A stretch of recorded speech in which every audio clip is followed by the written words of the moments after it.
Hello everyone, welcome to our channel talkable academy. এখানে আমরা spoken English থেকে শুরু করে English grammar, basics, tips, vocabulary, pronunciation, daily conversation এই সব কিছুর উপর ফোকাস করব।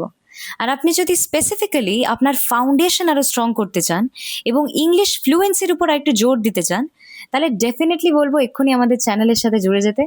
একবার যদি আপনার ফাউন্ডেশন স্ট্রং হয়ে যায় না, তাহলে লাইফের যে কোনো ফিল্ডে, কোনো ইন্টারভিউ হোক বা কোনো কম্পিটিটিভ এক্সাম, কোনো এক্সাম ক্র্যাক করা বা কারোর সাথে কনফিডেন্টলি কথা বলা বা ইভেন পাবলিক স্পিকিং যেমন স্পিচেস, ডিবেটস, এই সব কিছুতে আপনি আপনার বেস্ট পারফরমেন্স দিতে পারবেন। And we are here to guide you just in the right path, যাতে আপনার একদম বেস্ট ভার্জনটা ইংলিশে বেরিয়ে আসে। তো আর দেরি না করে শুরু করা যাক আজকের topic, which is on articles. Articles আমরা কাকে বলি? প্রথমে কয়েকটা সেন্টেন্সেস বলি। Sit on chair, bring me book, I am eating orange, I am opening umbrella. যদি ঠিক করে নোটিস করেন, সেন্টেন্সগুলো একটু খাপছাড়া বা একটু ইনকমপ্লিট শোনালো না? এবার এই সেন্টেন্সগুলো আমি আবার বলছি। Bring me the book, I am eating an orange, sit on the chair, I am opening an umbrella. ডিফারেন্সটা বুঝলেন তো? তো শুধু এই তিনটে ওয়ার্ডস এ, অ্যান আর দ্য, এই তিনটে ইউজ করে কিন্তু আমাদের অগোছালো সেন্টেন্সটাকে আমরা কম্প্যাক্ট আর কমপ্লিট শোনাতে পারলাম। তো এই এ, অ্যান আর দ্যকে আমরা আর্টিকেলস নামে চিনি। তাহলে সহজ ভাষায় যদি ডিফাইন করতে হয়, আর্টিকেলস আর সার্টেন ওয়ার্ডস যেগুলো নাউনের আগে এসে বসে এবং বোঝায় যে নাউনটি মানে যে কোনো বস্তু বা যে কোনো মানুষের ব্যাপারে যেমন কথা বলছি, সেটা আমরা সাধারণতভাবে বলছি নাকি নির্দিষ্টভাবে বলছি। তাহলে বেসিক্যালি আর্টিকেল একটা নাউনের ব্যাপারে আরও ইনফরমেশন দেয়। এবার আর্টিকেলসের দুরকম ভাগ হয়। এই যে এ অ্যান্ড দ্য, এই তিনটেকে আমরা দুটো গ্রুপের মধ্যে ক্লাসিফাই করি। একটা হচ্ছে আমাদের ইনডেফিনিট আর্টিকেলস, আর একটা হচ্ছে আমাদের ডেফিনিট আর্টিকেলস। দুটোর মধ্যে ডিফারেন্স কি? ইনডেফিনিট আর্টিকেলস মানে এই যে এ অ্যান্ড অ্যান, এগুলো আমরা তখন ইউজ করি যখন আমরা জেনারেলি কোনো কিছুর ব্যাপারে কথা বলছি, মানে নির্দিষ্ট কিছু নেই। আর ডেফিনিট আর্টিকেলস মানে দ্য, এক্স্যাক্টলি উল্টোটা।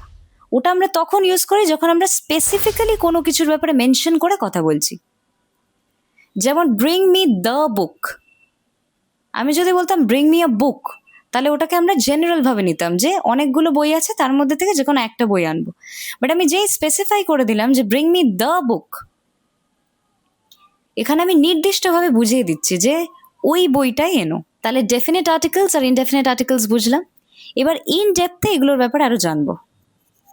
প্রথমে ইনডেফিনিট আর্টিকেলস, এ আর অ্যান, দুটোর মিনিং সেমই, একটি। তাহলে আমরা বুঝবো কি করে যে কোনটা কখন ইউজ করা বেশি অ্যাপ্রোপ্রিয়েট? ইউজুয়ালি এ আমরা যে কোনো কনসোনেন্ট সাউন্ডের আগে ইউজ করি। কনসোনেন্ট সাউন্ড কোনগুলো? আমাদের ভাওয়েল বাদ দিয়ে, 5টা vowel A, E, I, O, U বাদ দিয়ে যা অ্যালফাবেটস আছে, যতগুলো অ্যালফাবেট আছে সব কনসোনেন্ট সাউন্ড।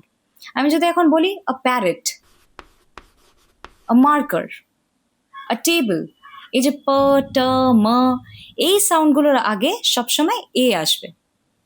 আর অ্যান কখন ইউজ করব? দ্য রিমেনিং অ্যালফাবেটস, মানে যে ভাওয়েল আমাদের সাউন্ডগুলো আছে, যেমন A, E, I, O, U, an envelope, an egg, an apple, an orange. এবার একটা ইম্পর্টেন্ট জিনিস সেটা মাথায় রাখতে হবে, মানে এই জায়গাটাতেই ম্যাক্সিমাম লোকে কনফিউজ হয়ে যায়। সেটা হচ্ছে যে প্রথম মানে ওয়ার্ডের প্রথম লেটার না, রাদার আমাদের ফোকাস করা উচিত যে ওয়ার্ডের প্রথম লেটারের যে সাউন্ডটা, মানে সেটা কীরকম শোনাচ্ছে। ধরুন আমি যদি এখন বলি ইউনিভার্সিটি, ইউনিভার্সিটির ইউ ইজ আ ভাওয়েল, কিন্তু আমরা কিন্তু কখনো বলি না যে অ্যান ইউনিভার্সিটি। ওটা কিন্তু গ্রামাটিক্যালি রং। কেন বলি না? কেন কি প্রথম সাউন্ডটা আমরা কি পাচ্ছি? U, and U is a consonant sound. Same goes for European, European currency, ইউরোপিয়ানের আগে আমরা কখনো অ্যান বসাই না। আরেকটা এক্সাম্পল নিই, ধরুন আওয়ার, এই যে আওয়ারে আমাদের এইচটা কিন্তু উজ্জ্ব থাকে, সাইলেন্ট। তাহলে আমাদের ওয়ার্ডটা কি হয়ে গেল? আওয়ার। তাহলে স্টার্টিংটা কিরকম শোনাচ্ছে? It's like a vowel sound, therefore আমরা এর আগে অ্যান ইউজ করব। সিমিলারলি আমরা যদি বলি honest, an honest, an hour. ওদিকে আবার হর্স বলতে গেলে কিন্তু আমরা আ হর্স ইউজ করব, কেন কি that is not a vowel sound.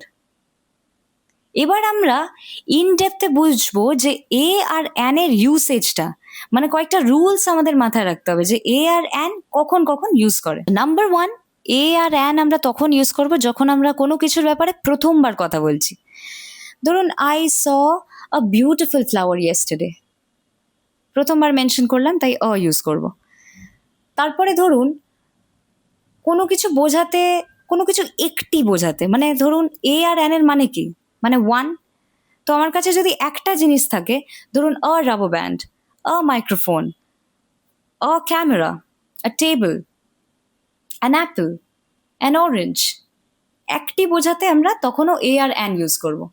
আর কখন ইউজ করব এটা, যখন আমরা এক্সক্লেমেশনে কথা বলছি, ঠিক আছে। For example, such an interesting story, what a beautiful weather, such an intelligent বয়। তো এই এক্সক্লেমেটরি সেন্টেন্সেসেও আমরা ইউজুয়ালি এ বা অ্যান ইউজ করে থাকি। আরেকটা লাস্ট কখন ইউজ করব এ বা অ্যান, কোনো প্রফেশনের ব্যাপারে কথা বলছি বা কোনো প্রফেশনের নাম উল্লেখ করছি, a doctor, a scientist, an engineer, an architect, a psychologist, a photographer, a dancer, a singer.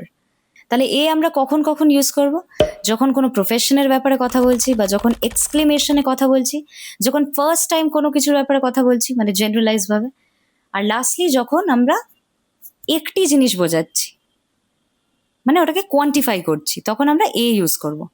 এবার দ্য কখন ইউজ করব, মানে জানা জিনিসের ব্যাপারে যখন আমরা আরেকবার কথা বলছি, যে ধরুন I saw a beautiful flower yesterday, the flower was shedding its petals. এখানে আমি যে স্পেসিফাই করে দিচ্ছি নির্দিষ্টভাবে যে ওই ফুলটা, তখন তার আগে আমরা দ্য ইউজ করছি। পরে আর কোথায় কোথায় দ্য ইউজ করব, ধরুন কোনো ফ্যামিলি নেম, যেমন the Basu family, the Roy family. কোনো মিউজিক্যাল ইনস্ট্রুমেন্ট, আমরা কখনো বলি না যে I am learning a guitar, instead আমরা বলি I am learning the guitar, she plays the harmonium, the piano, the violin. তারপর ধরুন কোনো নদীর নাম, the Ganga, the Brahmaputra, the Indus, the Yamuna. তারপর কোনো ওশেন্স, সাগর মহাসাগর, যেমন the Pacific Ocean, the Indian Ocean, the bay of Bengal, the Atlantic ocean. তারপর ধরুন যখন আমরা অর্ডিনাল নাম্বার ইউজ করছি, ঠিক আছে, যেমন ফার্স্ট, সেকেন্ড, থার্ড, লাস্ট, আমরা এগুলোতে ইউজুয়ালি কখনো বা অ্যান ইউজ করি না, instead we say the first, she became the first in the class, the second, the last, the third, the fourth, এরকম। তারপরে ধরুন নিউজ পেপার্স, নিউজ পেপার্সের আগেও আমরা দ্য বসাই, যেমন the Hindu, the Times of India, the Telegraph. আরেকটা last কখন use করি দ্য, যখন আমরা মাউন্টেন রেঞ্জেসের ব্যাপারে মেনশন করছি, ধরুন দ্য অ্যালপস, দ্য হিমালয়াস। অথচ এটা যদি আমি একটা পাহাড়ের নাম বলতাম মাউন্ট এভারেস্ট, তাহলে তার আগে কিন্তু দ্য ইউজ হতো না। বাট মাউন্টেন রেঞ্জেস যদি বলি, তার আগে দ্য ইউজ করব। এবার এরকমও কিছু জায়গা আছে যেটায় কোনো আর্টিকেলসই ইউজ হয় না, মানে নিদার এ অর অ্যান নর দ্য, সেগুলোকে জিরো আর্টিকেলস বলে। তো সেরকম কি কি ইনস্ট্যান্সেস আছে, ধরুন প্রপার নাউন্স, কারোর নাম, এই যে Sayani, Rahul, my name is Sayani, আমি তো কখনো বলবো না যে my name is the Sayani. বা কলকাতা, হায়দ্রাবাদ, যে কোনো শহরের নাম, যে কোনো প্রপার নাউন্স, তার আগে ইউজুয়ালি আমরা কখনো কোনো রকম আর্টিকেল বসাই না। সেকেন্ড ধরুন মিলস, যেমন এই যে ব্রেকফাস্ট, লাঞ্চ, ডিনার, ব্রাঞ্চ, এগুলোর আগেও কিন্তু কোনো আর্টিকেলস বসাবো না। থার্ড ধরুন কোনো আনকাউন্টেবল নাউন্স, মানে যেগুলো মাপা যায় না বা মেজার করা যায় না, যেমন water, milk, love, honesty. Let me drink some water, আমরা কখনো বলি না let me drink the water, বা আই দ্য লাভ ইউ। যেই জিনিসগুলো অ্যাবস্ট্র্যাক্ট বা যেগুলো মাপা যায় না, সেগুলোর আগে আমরা কখনো কোনো আর্টিকেল বসাই না। তারপর ধরুন স্পোর্টস, যে কোনো sports like cricket, football, chess, football, যে কোনো স্পোর্টস, তার আগেও আমরা দ্য বসাই না। তারপর লাস্টলি যখন প্লুরাল নাউন্সগুলো জেনারেল অর্থে ব্যবহার হয়, ধরুন আমরা যদি বলি যে কোনো প্লুরাল ওয়ার্ড, ধরুন ডগস, ডগস আর লয়াল, তার আগে কোনো আর্টিকেল বসবে না। বা ধরুন বলি বাটারফ্লাইজ আর বিউটিফুল, ধরুন আমি যদি বলি দে আর স্টুডেন্টস অফ ক্লাস 7, এটা আমরা জেনারেলাইজ ভাবে বললাম, আর এর আগে কোনো ইউজুয়ালি কোনো আর্টিকেল বসবে না, বাট যেই আমি মেনশন করব যে they are the students of class 7, তখন ওখানে আমরা ওটাকে নির্দিষ্টভাবে বললাম যে দ্য স্টুডেন্টস আর ইন্টেলিজেন্ট। তাহলে এইভাবে আমরা আর্টিকেলসের শুরু থেকে শেষটা পুরো বুঝলাম, আর আমাদের টপিক এখানেই শেষ। আপনাদের কয়েকটা সেন্টেন্সেস দিচ্ছি যেগুলো আপনারা ভিডিও পজ করে সলভ করবেন, এবং আনসারগুলো যদি করা হয়ে যায় তারপরে আমি যখন আনসার বলবো সেই আনসারগুলো আমার সাথে ম্যাচ করাবেন, ঠিক আছে? The first sentence, dash Taj Mahal is located in Agra, number 1. Number 2, dash sun rises in the east.